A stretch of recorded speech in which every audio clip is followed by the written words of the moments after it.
দুগ্ধ, বাচ্চু লুকো এখানে বেঞ্চের উপরে, চুপ করে বস। এবার দেখি বাচ্চু কি করে আমার মেয়েকে নিয়ে পালায়। বাচ্চু, দুগ্ধ চলো পালাই। আমার বাড়ি গান আর আমার মেয়ের ধরে টান। দুগ্ধ, দুগ্ধ, ওই তো পালাচ্ছে। বাচ্চু, ওই বাচ্চু, তাড়াতাড়ি এসো, সিঁদুর তুলে দেই। আপনি আমাকে মারলেন কেন? মারলেন কেন? তুই আমার মেয়ের মাথায় সিঁদুর দিলি কেন? কোথায় আপনার মেয়ে? একই রকম মেয়ে দেখলেই কি আপনার মেয়ে নাকি? দুগ্ধ, কে দুগ্ধ? আমি আপনাকে চিনি না। গিয়ে দেখেন আপনার মেয়েকে যেখানে রেখে এসেছেন সেখানেই আছে।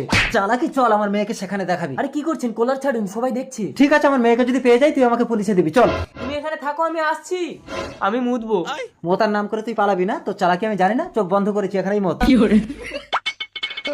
কিরে বাচ্চু, হয়েছে? হ্যাঁ কই মাটি ভেজানি তো? চলুন, চমকে গেছে, হবে না। চল। ওই তো আপনার মেয়ে। দুগ্ধ, সরি বাচ্চু। আমি আপনাকে মানহানির কেস দেবো। এই কি হয়েছে বাচ্চু? কেস কাছারি করতে হবে না, নিজেদের মধ্যে ব্যাপারটা মিটিয়ে নে। কি করে নিজেদের? উনি আমার কে হয়?